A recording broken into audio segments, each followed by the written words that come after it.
Hi, it's Dr. Mann, OBGYN and Lifestyle Medicine. We just finished a Jewish fast day, sort of a low point on the Jewish calendar. And everyone always loves to talk about what they're eating before the fast, what they're eating after the fast. This is a 25-hour fast, so it's one of the two long fasts in the Jewish calendar, the other being Yom Kippur. So everybody wants to know, what does Dr. Mann eat before a fast? So I have kind of a rule that I followed, which is before a fast or after a fast, I might eat something that's not compliant on whole food, plant-based. And in general, it tends to be something nostalgic that I was used to eating all these years before and after a fast. And I'm lenient with myself. But I don't know why. Lately, I'm just thinking that I can't go to foods that are not compliant. Can't explain it exactly. I guess I want to buckle down a little bit and stop making so many exceptions to my rules. So here it goes. This is what I ate before the fast, if I can remember. That was the day before yesterday. No, it was yesterday. So I don't have any time to cook right now, and it's pretty pathetic. So when I went to the hospital, I got a bunch of cut up fruit, and I started my day with that, obviously drinking all day long. There were grapes, and it was honeydew and cantaloupe. Then I drove to a shopping area in Flatbush, which is a neighborhood where they sell kosher food, with the intention of going to a place called Very Juice. In Very Juice, they tend to have healthier food, and I do occasionally get there something called a raw falafel wrap, which they must use sprouted chickpeas and all of that to create this sort of raw falafel, and then some vegetables, and they wrap it in collard greens. So I happen to like collard greens. They're deep green, they're cruciferous, they're healthy, and I figured I'll eat that before the fast. And then for my treat, which I usually do a treat before a fast, they had these oat flour tahini chocolate muffins. So I got one of those.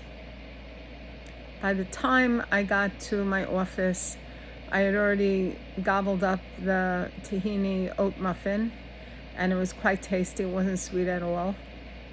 And it made me very, very full. So I can only imagine how much tahini was in there. It also made me a little bit sick. And I tend to find that gluten-free foods, they kind of taste good, but then afterwards your body says, gee, what exactly was that? I don't really recognize it. So I was sort of going through that with the chocolate chip muffin. It completely suppressed my appetite for hours, and I was getting a little worried because I have a rule, don't eat unless you're hungry. I was waiting for some appetite, so I should eat the falafel wrap, which eventually I got, but for some reason it didn't go down. So I wound up eating the collard green outside, dipped in their tahini sauce, more tahini. Okay. I finished work. I got to my car, and I had saved up some crimson lentils, which are a type of lentil that you could cook in like 10 minutes. And I also have some, they call it light brown rice. And I had left it in the car the whole day because I figured, you know what, I made it in the morning, it's not going to spoil, and I'm going to eat it when I get to the car. So I might as well just leave it in the car to stay slightly warm because it's the summertime. So I got to my car and I ate that and that. And then I had to buy some junk food for my son, which I spent $16 buying rolls and donuts, and I completely don't understand that. Then when I got home, I took out from my freezer some of my delicious whole food, plant-based, whole grain, freshly milled flour, whole grain challah, which is completely vegan. Instead of eggs, I put flax seeds. Instead of oil, I put cashew cream. Instead of sugar, I actually put dates. And it is a very delicious bread. So I had some of that with some eggplant. And I had some cauliflower with some turmeric and, yes, more tahina. and some chopped up vegetables. I get all of that from Uri's on Avenue U. See, I don't have time to do anything, so I'm trying to cope. And then the last meal, of course, is bread with a hard-boiled egg dipped in ashes. So that's what I ate, and I was perfectly fine. I had quite an easy, bearable fast. And to break my fast, I subscribed to the idea of drinking a lot of water.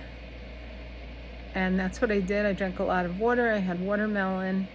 I had a failed experiment. I tried to use my focaccia recipe with some freshly milled flour. It came out terrible. So I just decided that reality is hitting in.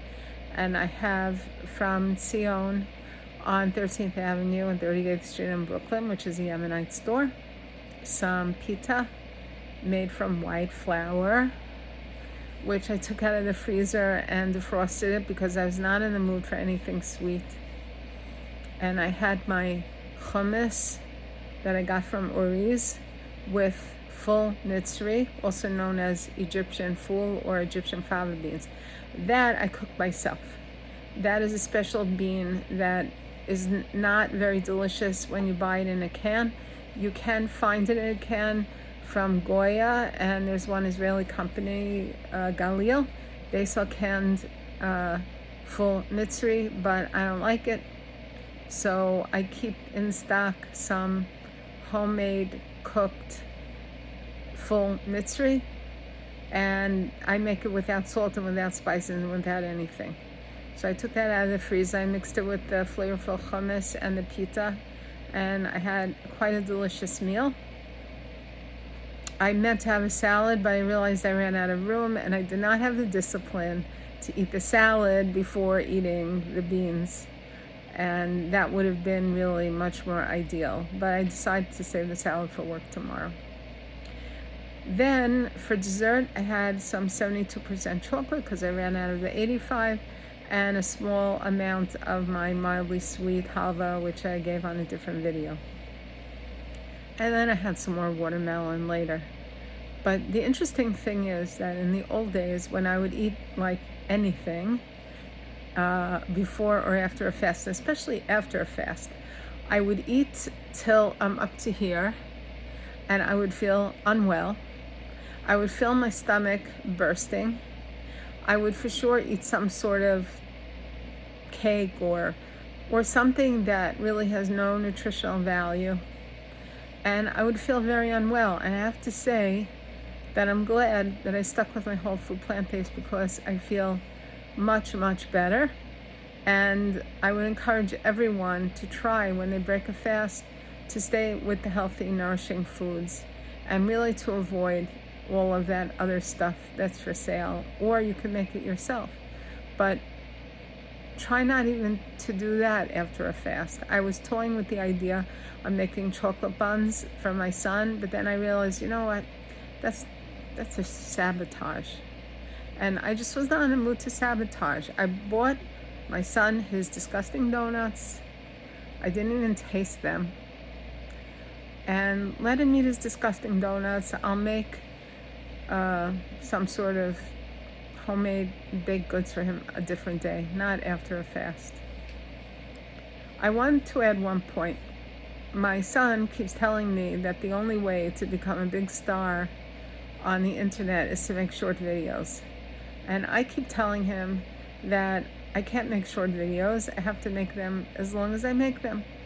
So please forgive me if you think that this is a very wordy video, but as a physician, I like to give all the details because it lends to a complete understanding of the situation.